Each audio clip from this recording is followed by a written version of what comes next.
base a lot of the in-game information on scientific fact from a starting point, but we need to make sure that it fits in line with what people expect from the movies. People have worked out the stride patterns of a T-Rex. They've worked it out from its bone structure, from like footprints they found in. So our animators really do a lot of research.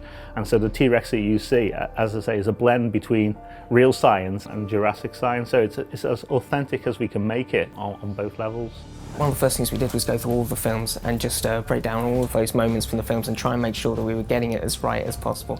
Obviously CG animation's come a long way since those original scenes, but the thing that they really nailed is the drama and the character of the dinosaurs. In our game, they're they've got slightly more temperamental kind of behaviour. You know, they won't put up with a sort of a lack of comfort as much as other dinosaurs might. In terms of their actual kind of characteristics and their stats, trying to base it as much as possible on, you know, science fact, mixed with a bit of kind of, you know, ensuring that we get those key sort of moments from the movies in there too. We've got this massive spreadsheet which has all the attributes, what makes a dinosaur, all the behaviour attributes, so all its needs, its health, its food requirements, its consumption, its metabolic rates. And yeah, by using all these stats, we're forming this like sort of almost like a behaviour matrix for each dinosaur, and that affects the moment-to-moment gameplay. T-Rexes, for example, like some grassland, but because they're an ambush predator, they have a forest need, so you need to have some forest in your enclosure, otherwise they become sort of unhappy. So it's like using real science,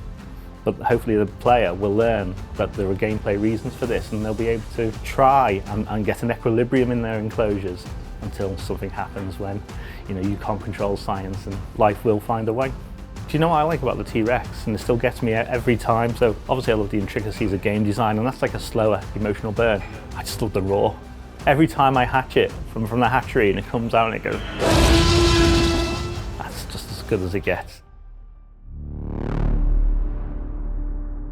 One of the interesting things with the T-Rex is that the T-Rex in Jurassic World sounds different from the T-Rex from 1993. The first thing we got was the assets from Jurassic World.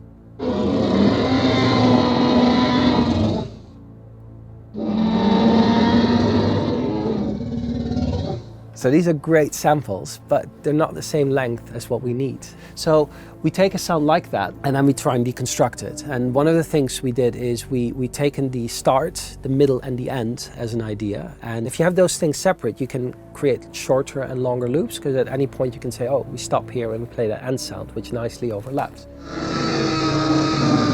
So that's one of these calls we just heard, but it's now cut to size. And doing the same thing, if you wouldn't mind playing all four of them.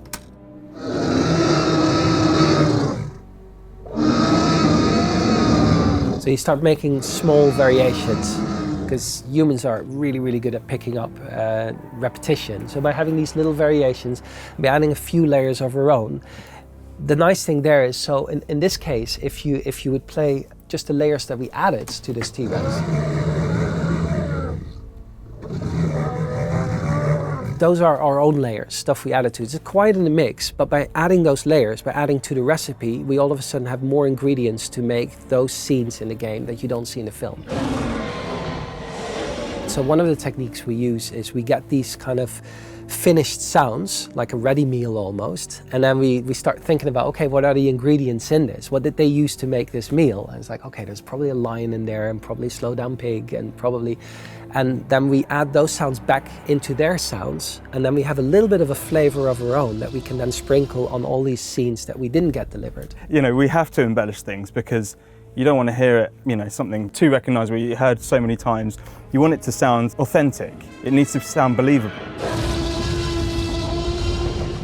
The animation team that we got at Frontier is fantastic. There was a lot of back and forth with them sending us different stages of the animations, and we'd send them different stages of the sound design. They'd make us an animation with a roar, and then we make a sound for it, and then they'd hear the sound, and they take the sound and actually change their animation to the roar a little bit, so that it fits even better together. And that's so fantastic about working here, is everybody really wants the other department to shine.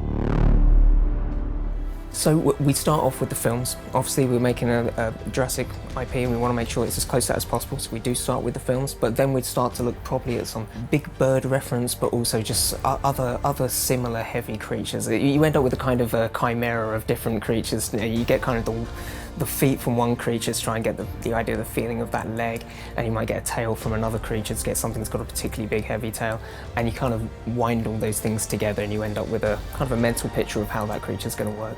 It's important for us that it reads like a living creature, so we try and make sure that it looks like it's got an internal thought process and that it isn't just this kind of very accurate robot, it actually is an animal. The dinosaurs need to look like dinosaurs you see in the films. They're not scientifically accurate in their representation based on what our like real world scientists would do, but they need to look like universal dinosaurs, and that was a key thing of just trying to do both of those things, make them as scientifically as accurate as possible, but adapting them so that they're universal type, like the Jurassic dinosaurs, as it were. It was one of the very first creatures that we started animating. I mean, the T.Rex was really the one that we wanted to get right, and that's the one that we built the whole movement system around, because we knew that was the one that's going to have to work the most.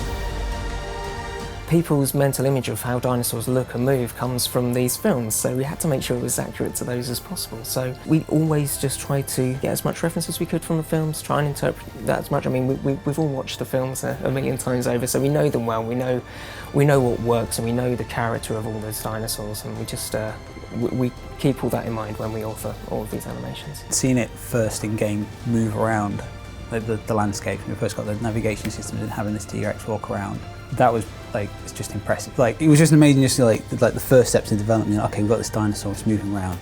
This is pretty cool. And then you like get the audio in, and then you have stuff like the camera shaking when you get the camera close, and you like start layering up, like going from models to rigs and animation, just watching it progress. It's just great just to watch it now, and you're like, oh, it's come a long way.